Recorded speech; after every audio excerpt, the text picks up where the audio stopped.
देखिए, supreme court ने same sex marriage को कानूनी मान्यता देने से इनकार कर दिया, लेकिन कोर्ट ने ये कहा कि इनके जो सिविल राइट्स हैं, इनके जो राइट्स हैं, उनका प्रोटेक्शन होना चाहिए, उनके साथ भेदभाव नहीं होना चाहिए। 5 जजों की बेंच का फैसला था। 5 जजों में अलग अलग मसलों पर अलग अलग जजों के राय में अंतर हुआ। सीजेआई ने जो टिप्पणी की वो बहुत महत्वपूर्ण टिप्पणी थी। हालांकि वो अल्पमत की टिप्पणी हो गई, अल्पमत का फैसला हो गया, जिसमें सीजेआई ने कहा कि इन्हें शादी करने का भी सिविल राइट, उनका सिविल यूनियन बनाने का अधिकार है, यानी कि वो साथ भी रह सकते हैं। तो इस मसले पर कि होमोसेक्सुअल साथ में रह सकते हैं, उनका प्रोटेक्शन होना चाहिए, उनको किसी प्रकार का उत्पीड़न नहीं होना चाहिए, ये बातें सही हैं, लेकिन उन्हें कानूनी मान्यता नहीं दी जा सकती। दूसरी एक महत्वपूर्ण बात वो कि जो एडॉप्शन के जो रेगुलेशंस हैं, एडॉप्शन के जो गाइडलाइंस हैं, उसमें है कि अनमैरिड कपल को गोद लेने का अधिकार नहीं है। यहां पर सुप्रीम कोर्ट के 5 जजों की बेंच में मतभेद हुआ।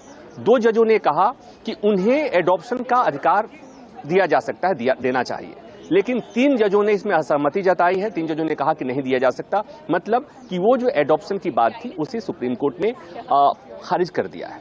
तो ये एक बात, इतनी सी बात समझिए कि कोर्ट ने रिकॉग्नाइज किया कि इनके साथ भेदभाव नहीं होना चाहिए। कोर्ट ने ये रिकॉग्नाइज किया कि ये साथ रह सकते हैं। कोर्ट ने ये रिकॉग्नाइज किया कि सरकार को इनके बारे में सोचना चाहिए, कोई इनसे भेदभाव नहीं होना चाहिए। लेकिन इस बात पे सहमति नहीं बनी है कि इनको शादी की कानूनी मान्यता दी जाए, इस पर सहमति नहीं बनी है। सुप्रीम कोर्ट से बहुत उम्मीदें थी और सुप्रीम कोर्ट में सुनवाई के दौरान जो ऑब्जर्वेशंस आ रहे थे, उस दौरान ऐसा लग रहा था कि सुप्रीम कोर्ट शायद इस मामले में सेम सेक्स मैरिज को कानूनी मान्यता का आदेश पारित कर देगा। और खास तौर पर जब मुख्य न्यायाधीश लिबरल विचारों के जाने जाते हैं और उनकी टिप्पणी भी इस तरह की आ रही थी, तो जो कोर्ट रिपोर्ट करने वाले और इस मामले से जुड़े हुए लोगों को बहुत उम्मीद थी आज।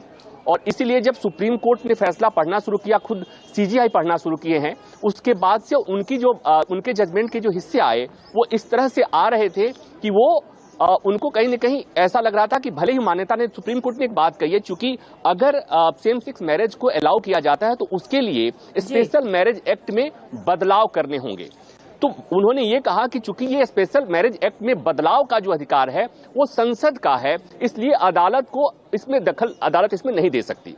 तो सेम सेक्स मैरिज के लिए स्पेशल मैरिज एक्ट में बदलाव का अधिकार अगर संसद के पास ही है, सुप्रीम कोर्ट ने एक बात और कही कि सुप्रीम कोर्ट कानून नहीं बनाता, सुप्रीम कोर्ट कानून की समीक्षा करता है। और चूंकि जो मौजूदा एक्ट है स्पेशल मैरिज एक्ट, उसमें सुप्रीम कोर्ट नहीं जाना चाहता, उसमें बदलाव नहीं करना चाहता, और इसीलिए सुप्रीम कोर्ट ने अपनी लिमिटेशन को समझते हुए, चूंकि ये भी बात आई थी कि जो सेपरेशन ऑफ पावर है उसमें न्यायपालिका कहां वहां अंदर कितना हद तक एग्जीक्यूटिव के उसमें विधायिका के डोमेन में जा सकती है, सुप्रीम कोर्ट ने इसको रेखांकित किया। लेकिन एक और महत्वपूर्ण बात कही है सुप्रीम कोर्ट ने, वो ये कि कोर्ट में ये कहा गया कि ये जो LGBTQ का जो मसला है ये केवल शहरी वर्ग में आता है, इसका गांव देहात से कोई मतलब नहीं है। सीजेआई ने बात कही और करीब करीब सभी जजों ने बात कही है कि ऐसा नहीं है कि केवल शहरी लोगों के बीच ही इस तरह की बातें होती हैं। गांव में काम करने वाली, गांव में रहने वाली महिलाएं और पुरुष भी वो चाहे वो लेस्बियन हो सकते हैं, गे हो सकते हैं। तो ये बातें सुप्रीम कोर्ट ने अपनी टिप्पणी में कही है, चूंकि ये बार बार कहा जाता है कि ये संपन्न और संभ्रांत वर्ग के लोगों की समस्या है, ये संपन्न लोगों के ये तय है कि देखिए सुप्रीम कोर्ट ने माना कि इन्हें वो मान्यता दिया जाए, इन्हें भी वही जीने का अधिकार है, लेकिन देखिए कानून जो है वो संसद बना सकता है।